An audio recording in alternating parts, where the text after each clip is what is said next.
Hi friends, welcome to మన Bommarillu. Upcoming రివ్యూలోకి వెళ్ళిపోదాం. రుద్ర గంగని రోడ్డుపైనే వదిలేసి తన ఇంటికి రీచ్ అవుతాడు. రుద్రని చూసిన విజయేంద్ర, అంటే నిజంగా నువ్వు గంగ తప్పు చేసిందని నమ్ముతున్నావా రుద్ర అని అడుగుతారు. పెదనాన్న, కంటికి సాక్ష్యం కనబడుతుంది, తప్పు చేయలేదని ఎలాంటి ఆధారాలు కూడా కనిపెట్టడం లేదు.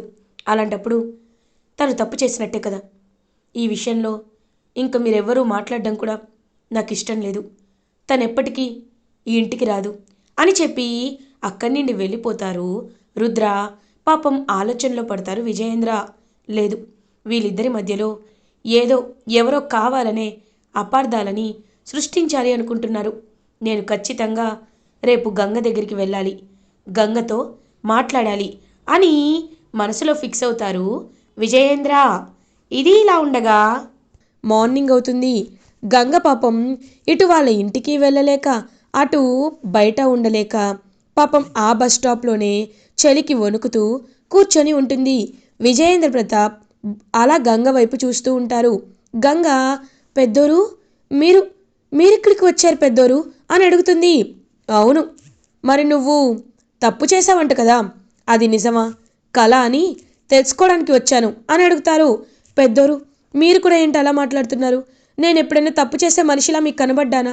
నేను అసలు తప్పు చేస్తానా అని అంటుంది పాపం గంగా. లేదు గంగా, నేను నిన్ను నమ్ముతున్నాను. నువ్వు ఎప్పుడు ఎలాంటి తప్పు చేయవు. కానీ ఏదో ఏదో తెలియకుండా మీ ఇద్దరి మధ్యలో జరుగుతుంది.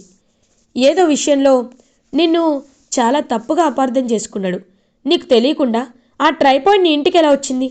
ముందు నువ్వు ఆ విషయాన్ని ఆలోచించు.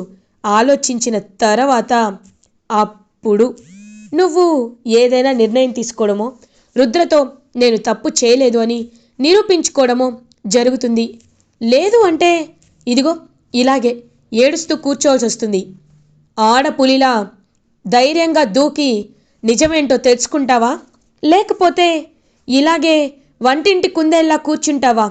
నీ ఇష్టం గంగా, నేను చెప్పాల్సింది చెప్పాను అని విజయేంద్ర వెళ్ళబోతుంటే పెద్దోరు ఆగండి అని అంటుంది. వెంటనే ఆయన ఆగిపోతాడు. పెద్దోరు, ఇన్ని రోజులు మీరు మీ ఇంటి కోడలిగా ఉన్న ఈ గంగని చూశారు, అసలైన గంగని ఇప్పుడు చూస్తారు. నాకు ఒకే ఒక్క రోజులో నాపై ఈ నింద వేసిన వాడిని పట్టుకొని మన ఇంటికి తీసుకురాకపోతే నా పేరు గంగే కాదు పెద్దోరు అని అంటుంది పాపం గంగా. ఇదే ఇదే నాకు కావాల్సింది, ఈ ధైర్యమే నాకు కావాల్సింది గంగా. వెళ్ళు, వెతుకు, వెంటాడు, వేటాడు, కనిపెట్టు అని చెప్పి విజయేంద్ర అక్కడి నుండి వచ్చేస్తారు. ఇది ఇలా ఉండగా వీరు, ఇషిక అండ్ పారు ముగ్గురు ఒక ప్లేస్లో మీట్ అవుతారు. మీట్ అయ్యి ఎంతో హ్యాపీగా నవ్వుకుంటూ ఉంటారు. ఇంత సింపుల్గా జరిగిందని తెలిస్తే నేను ఎప్పుడో ఇలా చేసేదాన్ని పారు. నిజంగా నీ తెలివితేటలకి హ్యాట్స్ ఆఫ్ అని అంటుంది ఇషిక. ఎస్, ఎంతైనా నేను ఖచ్చితంగా ఒక్కసారి ప్లాన్ వేశాను అంటే ఆ ప్లాన్ జరగాల్సిందే అని ఇంకలా క్రూయల్గా చూస్తూ ఉంటుంది పారు. ఈ విషయంలో ఎవరు ఎలాంటి తప్పు చేయలేదు కదా, మనం ఎప్పటికీ బుక్ అవ్వం కదా అని అంటాడు వీరు. లేదు లేదు, ఎప్పటికీ మనం దొరికిపోయే అవకాశమే ఉండదు. ఎందుకంటే అక్కడ నేను సెట్ చేసింది పకడ్బందీగా ఉంటుంది. నేను ఇదంతా చేస్తున్నానని ఎప్పటికీ తెలుసుకోలేరు అని ఇంకా అలా కూల్గా కూర్చుంటుంది పారు. ఇది ఇలా ఉండగా గంగ తన ఇంటికి వెళ్తుంది. అమ్మ గంగ, ఏంటి ఇలా వచ్చావు, ఏమైందో చెప్పు అని అడుగుతుంది. ఏం లేదమ్మా, నేను ఒక ఇంపార్టెంట్ విషయం గురించి వచ్చాను.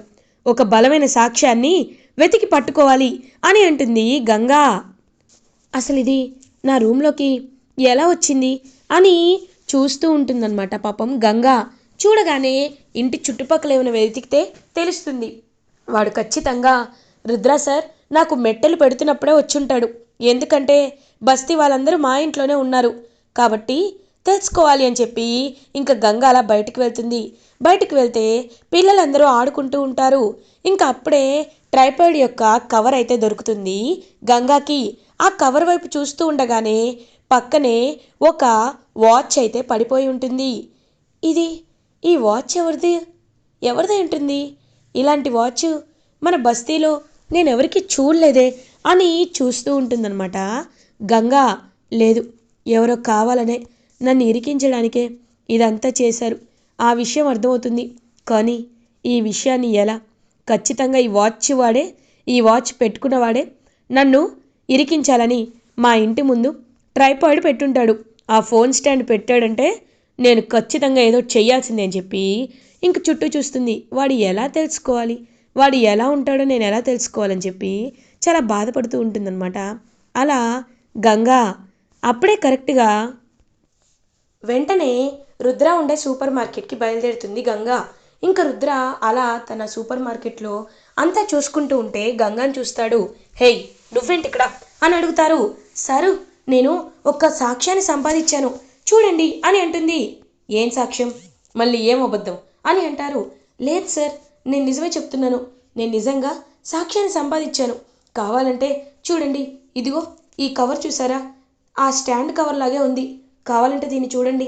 అది మాత్రమే కాదు సార్, ఇదిగో ఈ వాచ్ చూడండి, మా బస్తీలో ఇంత ఖరీదైన వాచ్ ఎవరు పెట్టుకోరు, అలాంటిది ఈ వాచ్ ఈ కవర్ పక్కన పడిపోయింది అంటే ఒకసారి మీరే అర్థం చేసుకోండి, ఎక్కడో తప్పు జరిగింది, ఆ తప్పేంటో నేను తెలుసుకోవాలనుకుంటున్నాను సారు అని అంటుంది. పాపం గంగా ఇంకలా చూస్తూ ఉంటాడనమాట రుద్ర. సార్, ఈ ఒక్క విషయంలో నాకు మీరు హెల్ప్ చేస్తే నాకు అర్థమైపోతుంది సార్, అసలు ఎవరు వచ్చారో ఎవరు రాలేదో తెలుసుకోవచ్చు కదా సార్ అని అంటుంది గంగా. సరే, ఈ ఒక్క విషయంలో నేను నీకు హెల్ప్ చేస్తాను, కానీ దాని వెనుకున్నది ఎవరో తెలియకుండా నువ్వు కావాలనే ఇలా నాటకాలు వేస్తే మాత్రం గంగా, నేను మాత్రం అసలు ఊరుకోను అని అంటారు. లేదు సార్, నేనే చెప్తున్నాను కదా, ఒకవేళ నేను నా నిజాయితీ నిరూపించుకోలేకపోతే జీవితంలో నా మొహాన్ని నేను మీకు చూపించను సార్ అని చెప్పి మాటిస్తుంది గంగా. సరే రా వెళ్దామని చెప్పి ఇంకా అలా గంగా అండ్ రుద్ర ఇద్దరు ఫస్ట్ అయితే దాని దగ్గరికి బయలుదేరుతారు. ఎక్కడైతే ట్రై పట్టుకున్నారో అక్కడికి బయలుదేరి అసలు ఏంటి ఇదంతా అని చెప్పి చూస్తూ ఉంటే అప్పుడే కరెక్ట్గా ట్రైపాడ్ ఇప్పుడే సార్, ఇది నిన్నే అమ్మామని చెప్తారు. నిన్నే అమ్మారా అని ఆలోచనలో పడతారు. ఎవరు కొన్నారు అని అడుగుతారు. సార్, అతని పేరు ప్రకాష్ సార్ అని అంటారు. ఓకే, థ్యాంక్ యూ అని ఇంకక్కడి నుండి వెళ్ళిపోతారు. వెళ్ళి వాచ్ షాప్కి వెళ్తారు. ఒకసారి ఈ వాచ్ని చూడండి, ఇది ఎంతమంది కొన్నారో చెప్పగలరా అని అడుగుతారు. సార్, అలాంటి ఇన్ఫర్మేషన్ని మేము లీక్ చేయకూడదు కదా సార్ అని అంటారు. నో నో నో, నేను మీ డిఏజీతో మాట్లాడాను, ఆల్రెడీ నా దగ్గర ఇన్ఫర్మేషన్ ఉంది, మీరు కావాలంటే చూడొచ్చు అని ఇంకా అలా చూపించేసరికి ఓకే సార్, మేము చూపిస్తామని చెప్పి ఇంకా అలా చూసేసరికి సార్, ఇప్పటికైతే ఈ సిటీలో ఇలాంటి వాచ్ని ఒక 10 మంది కొన్నారు సార్, అందులో వాళ్ళ పేర్లు ఇదిగోండి, సురేష్, రమేష్, ప్రకాష్ అని చెప్పి చూపిస్తూ ఉంటే ప్రకాష్, ఈ 2 పేర్లు ఇందులో కామన్గా ఉన్నాయి, అంటే ఇదంతా చేసింది ప్రకాషే అన్నమాట. వీడి అడ్రస్ ఉందా అని అడుగుతారు. ఉంది సార్ అని చెప్పి ఇంకా అడ్రస్ని ఇస్తారు. అడ్రస్ని ఇచ్చేసరికి అలా ఇంకా బయలుదేరుతాడనమాట రుద్ర. బయలుదేరి కోపంగా వెళ్తూ ఉంటాడు. ఖచ్చితంగా ప్రకాష్ని పట్టుకుంటే తెలిసిపోతుంది అని ఇంకలా ప్రకాష్ ఇంటికి బయలుదేరుతారు గంగా అండ్ రుద్ర. ప్రకాష్ ఏమో అప్పుడే ఇంకా హ్యాపీగా తన పారు ఇచ్చిన డబ్బుల్ని ఎంజాయ్ చేస్తూ ఇంకా ఫోన్లో మాట్లాడుతూ ఉంటాడు.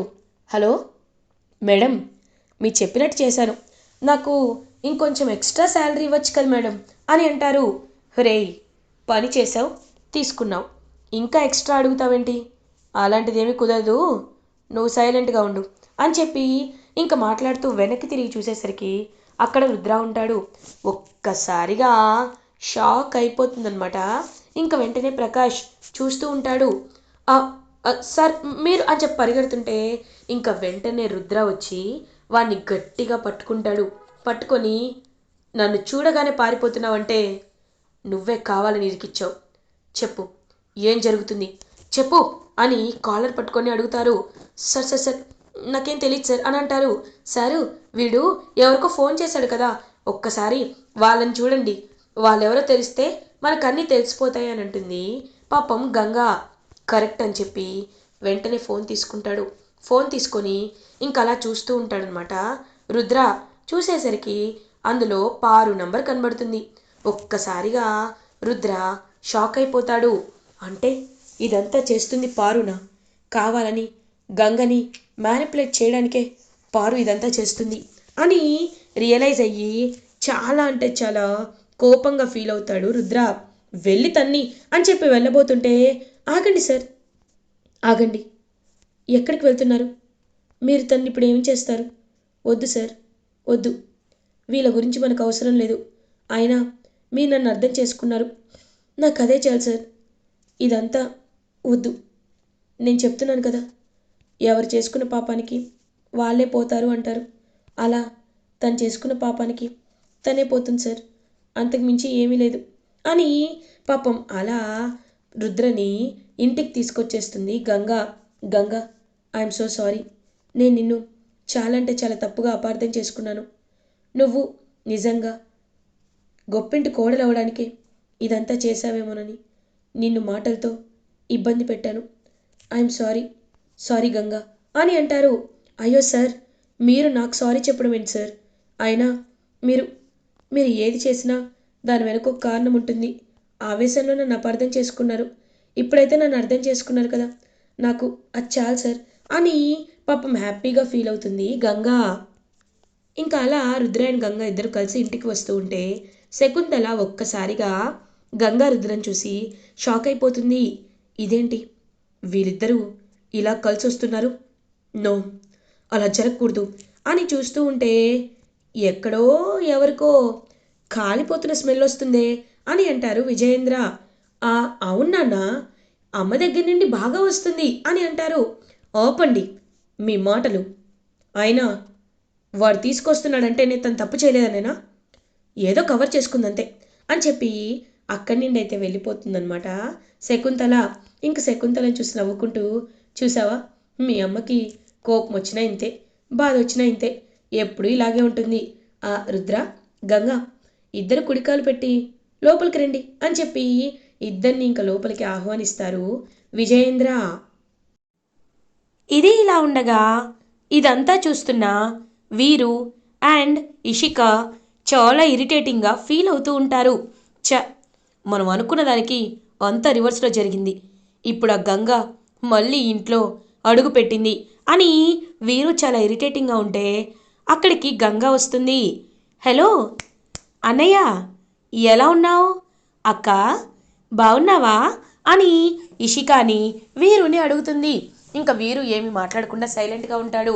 అయ్యో పాపం, నేను ఈ ఇంటికి రానేమోనని చాలా హ్యాపీగా ఫీల్ అయి ఉంటారు కదా, కానీ ఇప్పుడు మళ్ళీ నేను మీ ముందుకి తిరిగి వచ్చేసాను. ఏంటేంటి, నన్ను రుద్రాసాన్ని విడతీయడానికి మీరే కావాలని ఇదంతా చేసి నాపైకి నెట్టేశారు. నాకు తెలుసు ఆ పారు మీరు ఒకే టీం అని. కానీ ఒక్క విషయం మీకు అర్థం కావట్లేదు. రుద్రాసాన్ని నన్ను విడతీయాలంటే ఈ జన్మ కాదు, మీరు 100 జన్మలు ఎత్తినా ఆ పని ఎప్పటికీ చేయలేరు. కాబట్టి హ్యాపీగా ఈ ఇంట్లో కూర్చొని పెట్టింది తింటూ రిలాక్సింగ్ అయిపోండి. అంతేకాని మళ్ళీ నా జోలికి వచ్చారనుకో, నా గురించి మీకు తెలీదు, నేను ఏం చేస్తానో నాకే తెలీదు.